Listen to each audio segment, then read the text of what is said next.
Be, kamusta po ba kayo? Malapit na nga pala yung pasukan kaya nga pinasyal ako ni Mami at Daddy sa Maynila. Tara, samahan niyo ako. Pero at di kami sumakay ng bus sa may crossing sa Malolos Biyaheng Divisoria nga pala yung sinakyan namin bus pero sa Pipabenyo lang kami bababa. O baka di kayo updated sa pamasahe mula crossing hanggang Pipabenyo 7 to 2 lang yung bayad Ay sa bata naman, kung di nyo kakandungin, 58 yung bayad mula crossing hanggang Pipabenyo. Pagdating nga sa tabang standing na eri masaklap guys Standing ka na buo pa'y bayad mo. Diyos ko po inang. Fast forward natin guys, baka mangawit yung mga nakatayo Eringat pagdating namin sa Pipabenyo sasakay naman kami ng LRT. Guys, sa mga di po nakakaalam, kung pupunta kayo ng Luneta at sasakay nyo po LRT, bababaan nyo pong station UN. Isang bayad po sa LRT mula Pipabenyo hanggang UN 25. Bata po yun, saka matanda. Eringat nung nakabili na kami ng card Visa lang guys, itatap mo lang pala din makakapasok ka na sa parang gate nila Eringat nung padating na tren na sasakyan namin sinayawan ko muna ng pop-up dole.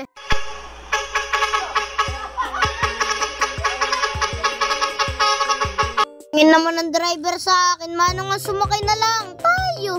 Eringat pagsakay namin standing na rin buti na lang di siksikan Kwento nga sa akin na direct nung nag-a-apply siya nung lumuluwas siya siksikan daw talaga. Tiyagaan lang talaga yung pag-commute fast forward natin guys, di agad tayo sa UN station, baka mangawit yung mga nakatayo Eringat pagdating namin ng UN station pagbaba nga namin madami ka na palang pwedeng sakyan din yung mga parang tricycle, pero pinili pa rin namin maglakad para masulit yung pagluwas. Guys, payo ko lang po sa inyo, kung may pupuntahan po kayong lugar at di nyo po kabisado, wag po kayong mahiyang magtanong. Hindi naman po masama magtanong kaysa naman po magbarulong pa tayo dinaligaw pa tayo, diba? Diyos ko po inang.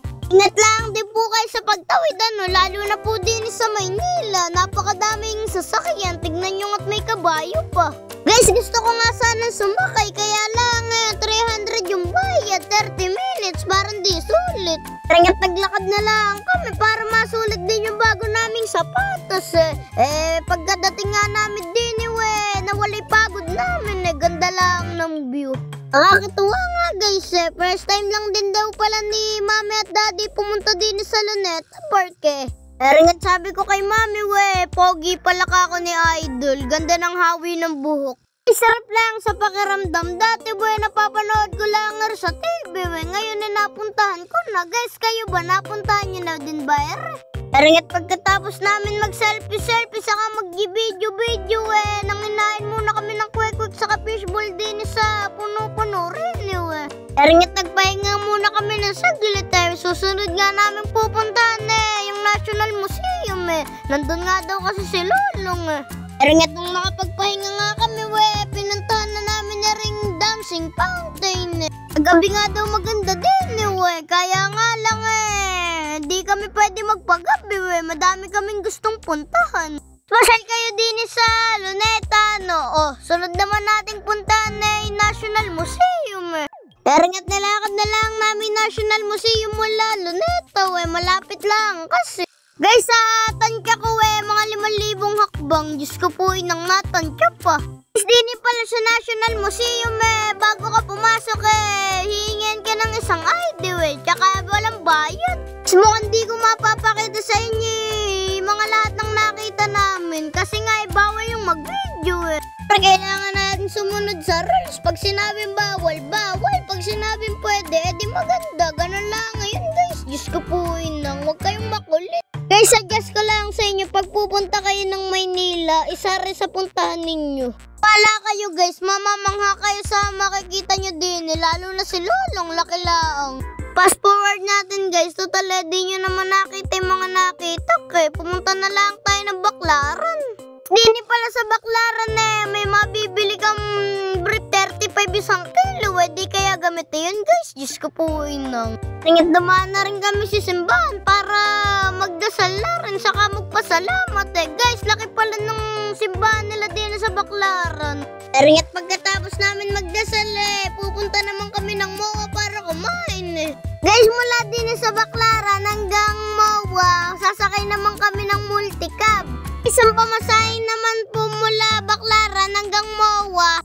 Hanggang din sa Baclaran hanggang MOA, tara sila, bayad. Diyos ko po lang. Naninibago siguro kayo sa vlog ko na puro kasi tubig yung nakikita niyo. Ngayon nandini tayo sa MOA, maiba naman. At pagbaba namin pumasok na agad kami sa muli at naghahanap nga kami ng makakain kasi nga gutom na kami. Fast forward na natin guys at gutom na nga kami. Eringat nakakita na nga pala kami ng kakainan namin Eringat sa sobrang gutom bilis lang namin naubos. Marami pa kasing kaming pupuntahan kaya pinaspasan na namin halatang gutom na gutom, simot na simot Eringat pagkatapos namin kumain bumili na kami ng panghimagas para pumunta sa tabing dagat. Dini pala kinikilo pa candy sa atin 3-5 peso. Lahat na lang ata nagtataas ako lang hindi. Diyos ko po inang. Islawak pala ng MOA na kung hindi ka magtatanong-tanong malamang kung maliligaw ka rin balak-balak na nga namin magbaliktad ng damit Pagdating namin sa tabing dagat ganda pala ng view dili guys. Tantao rin, wala pang isang araw nawawala sa Bulacan Namimos na agad ilog buwi ka na nga. Bukod nga sa magandang view meron yung mga rides din may nakita nga kami nagtitilian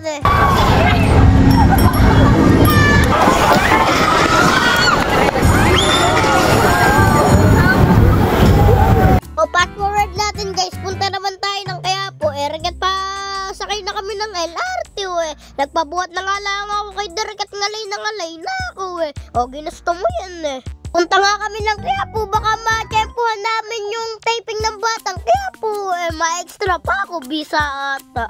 Siyempre di natin makakalimutan dumaan sa simbahan ng Quiapo para magpasalamat. Tingnan namin sukat akalain na meron pa kaming makikitang kakilala din Siyempre nakipag-picture din sila. Salamat po sa inyo. Eringat maya lang nag-ikot-ikot ulit kami may nakita nga pala kami din mga pinipilan Siyempre di natin papalagpasin titikman din natin Diyos ko po ang sarap lang, maniwala kayo.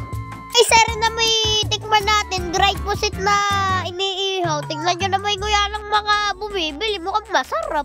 Ano pa, tikman na natin, isawsaw na natin din sa suka na may isang damakmak na sibuyas. Diyos ko po nang mabisa nga pala. Eringat pagkatapos namin kumain ng dried pusit hinanap namin pa overload. Puto ngayong madaming kiss sa ibabaw. Nahilo na ata kami kakaikot di pa rin namin nakita. Alam nyo ba kung saan nakapesto? Yan, comment nyo naman para pagbalik namin sa Quiapo makakain kami ng overload putlong. Fast forward naman natin, pumunta naman tayo sa Jones Bridge. Mula Quiapo hanggang Jones Bridge, pagsasakay kayo ng ganyan tricycle, ang pamasahe nila 20 kada isa. Napaga nga pala kami ng punta din sa gabi nga pala maganda din nandinin na lang din kami, maghintay na kami. Napansin ko lang sa Maynila, kahit saan ka pumunta merong kwek-kwek Eringat kumakain na naman kami ni mami ng kwek-kwek bisa lang. Guys, magpupunta kayo din mga alas 6 na ng hapon para siguradong may ilaw na. Kami kasi napaaga, halatang excited Pag may pagkakataon, pumunta kayo din sama niyo yung pamilya nyo, jowa nyo, tropa nyo, ganda lang. Isorya naman tayo guys, ang pamasahe nga pala din mula Jones Bridge hanggang Divisoria, 20 ulit kada isa. Sana all ganda rin kaliwanag yung kalsada. Meron nga akong alam na lugar dilim lang.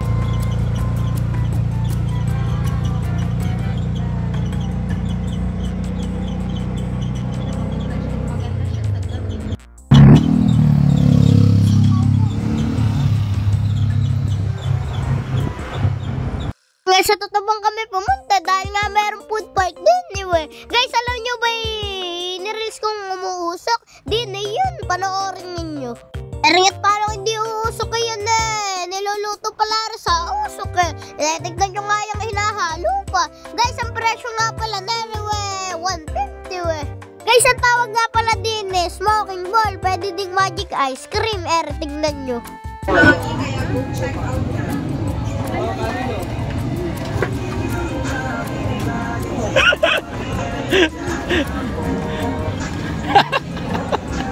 Nakatawa naman si Derek si Mami naman.